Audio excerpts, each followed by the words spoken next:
39 साल की सीमा अपनी बेटी की शादी की तैयारी में लगी थी।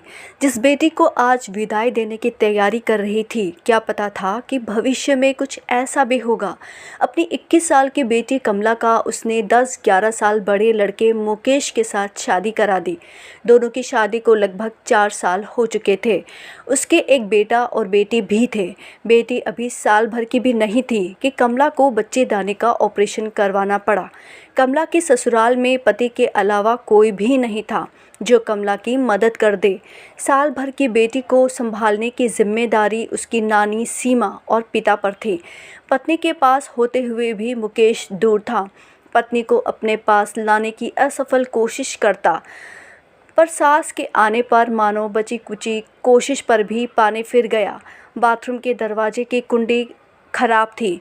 अनजाने में मुकेश बाथरूम चला जाता तो अपनी सास को नहाते देख उसके अरमान मचलने लगे थे। सीमा अपनी इज्जत को संभालते हुए खूंटी पर टंगी ओढ़नी से खुद को ढक लेती। अब बाथरूम में जाने से पहले मुकेश झूठी खांसी करके इशारा करता। सीमा भी अपने होने का एहसास दिलाती। कभी कभी दोनों की नज़रें मिल जाती तो कभी बच्चे को संभालने के बहाने अनजाने ही एक दूसरे को छू लेते। दोनों शब्द विहीन थे, पर कोई जज्बात थे जिनमें दोनों ही गहराइयों में उतर रहे थे, जिसकी भनक दोनों को ही लग गई, पर इसे नज़रअंदाज करते रहे थे। अब नज़रों की बारी थी। एक सेकंड की नज़रें कुछ सेकंड में बदलने लगी। किसी ने भी खुद को नहीं रोका, किसी ने खुद को गलत नहीं समझा। अब मानो दोनों किसी चीज़ का इशारा कर रहे थे। उन दिनों मुकेश का ध्यान फैक्ट्री पर कम ही रहने लगा, अपनी सास के ख्यालों में ज़्यादा रहता।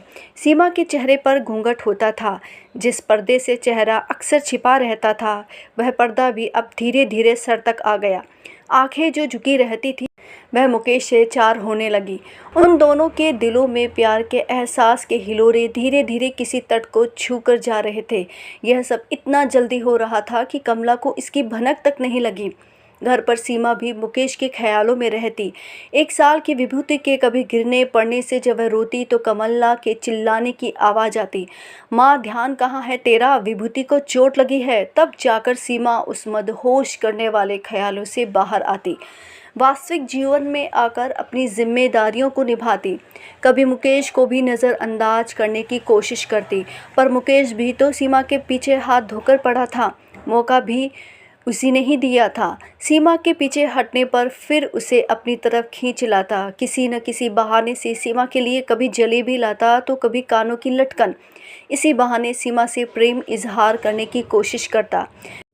जाने अनजाने सीमा की नज़रें जब मुकेश से मिलती तो सब कुछ भुलाकर वह फिर उसके साथ हो जाती। जब कुछ काम नहीं होता तो कितनी ही देर सीमा आजकल आईने के सामने खुद को निहारने लगी थी।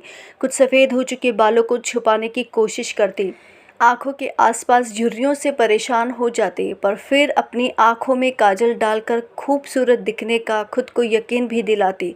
उस दिन मुकेश शाम को जब घर आया तो सीमा की आंखों में काजल देख उसे यकीन हो चुका था कि आज सीमा ने उसी के लिए ही काजल लगाया है।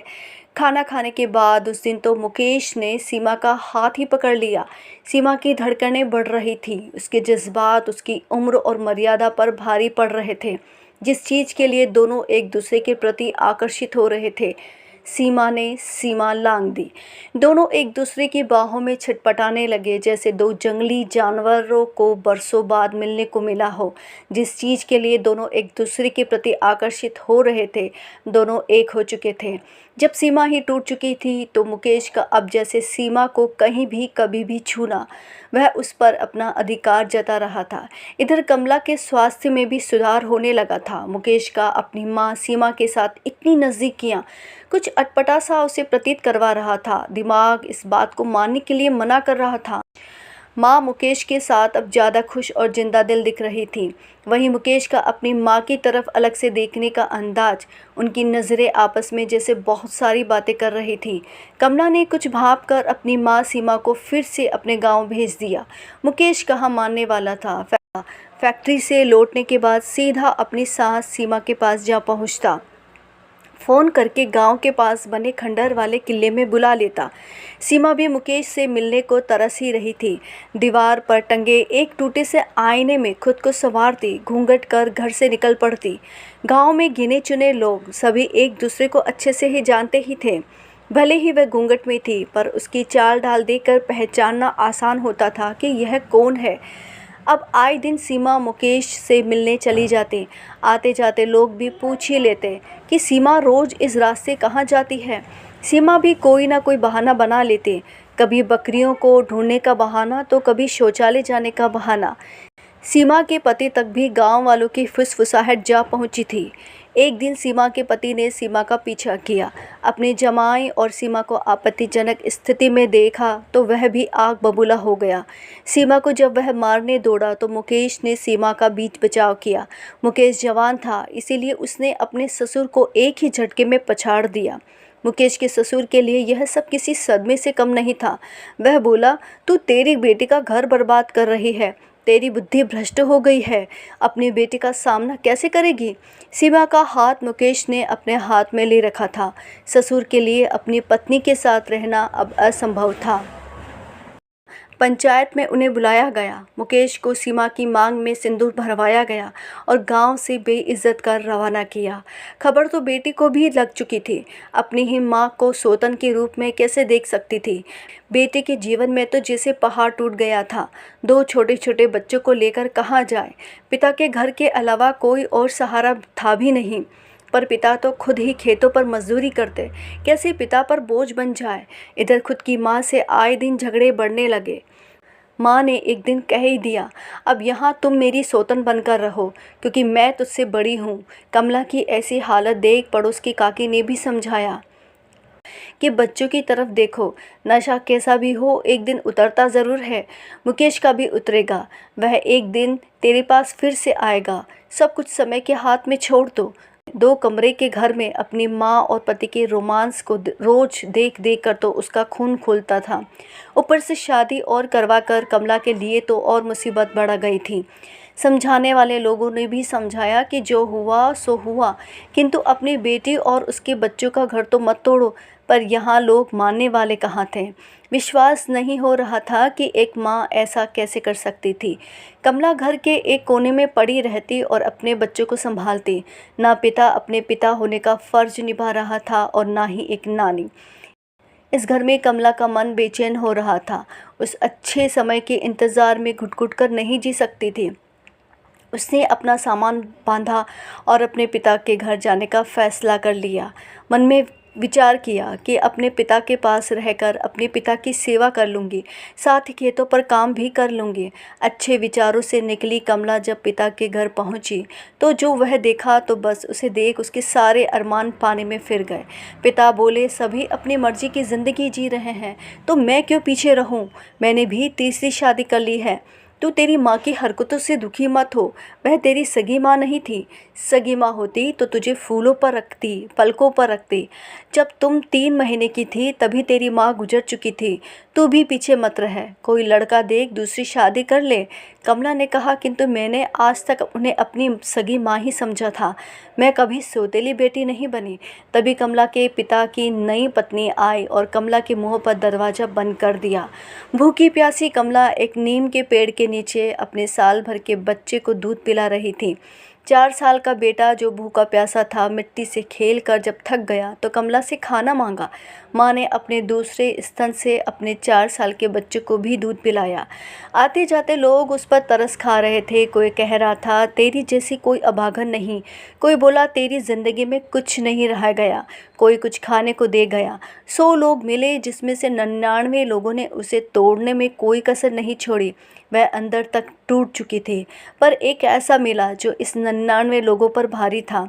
राम सागर नाम के एक 62 साल के बुजुर्ग जो दूर खड़े अपनी पत्नी का इंतज़ार कर रहे थे, जो सब कुछ देख और समझ भी रहे थे। वहाँ जाकर कमला के सिर पर हाथ फेरा और बोला, जीवन में सब हार जाना पर हिम्मत मत हारना।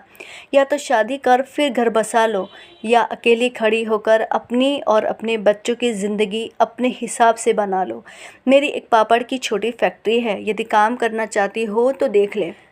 कमला अपने बच्चों को लेकर शहर आ गई और वहाँ और भी औरतें थीं। कमला उन्हीं दूसरी औरतों के साथ फैक्ट्री में काम करती और बच्चों को पढ़ाती। खुद का और बच्चों का दिन रात काम करके जीवन संवारने में लगी थी। जीवन में कुछ ऐसे पुरुष भी आए जो कमला के साथ जीवन बिताना चाहते थे। वक्त के बुरे थपेड़ों ने कमला को किसी के साथ को लेकर जो अनुभव दिए थे उनसे दूर ज़्यादा सुकून था। जब बुरे समय में कमला ने एक औरत और एक आदमी का किरदार निभा लिया तो अब उसके जीवन में किसी पुरुष का, वो भी एक पति के रूप में, कोई महत्व नहीं रह गया था। पर एक पिता के रूप में राम सागर जी ने एक नया जीवन दिया था, वही उसके लिए पर्याप्त था। कुछ अच्छा समय आने वाला था। उसे यकीन था कि वह किसी के मोहजाल में फंसने वालों में से नहीं थी। बच्चे बड़े हो चुके थे, बेटे की नौकरी लग चुकी थी। अपनी पहली कमाई जब बेटे ने कमला के हाथों में रखी तो उसकी खुशी का ठिकाना नहीं था। बिना कुछ बोले शांत खड़ी बस अपने बेटे को निहार रही थी। आंखों में आंसू की धारा मानो कह रही थी कि कमला, तो जीत गई, तेरी तपस्या व्यर्थ नहीं हुई। कमला के बच्चों ने उसे सम्मान के साथ सभी सुख सुविधाएं दी। कमला भी अब दादी और नानी बन चुकी थी। एक खुददार जीवन जिया था, किसी भी परिस्थिति में झुकी नहीं। किसी का सहारा बनने का अर्थ था किसी की गुलामी। कम था पर उसकी मेहनत और पसीने का था। कमला के पति मुकेश ने बुढ़ी हो चुकी सीमा को छोड़ दिया था और अब उसकी ज़िंदगी में कोई और औरत थी। सीमा बुढ़ापे में दर दर भटक रही थी। वहीं बूढ़े हो चुके कमला के पिता को भी उस औरत ने छोड़ दिया था जिसके लिए कभी कमला को भी दर दर कर दिया था। वे दोनों किसी मदद की आस में बैठे हुए थे। वे दोनों ही आज किसी मंदिर के सामने भीख मांगने को मजबूर थे। जैसे कर्म वैसे ही फल। यदि कहानी आपको अच्छी लगी है तो please like, share and subscribe my channel. Thank you.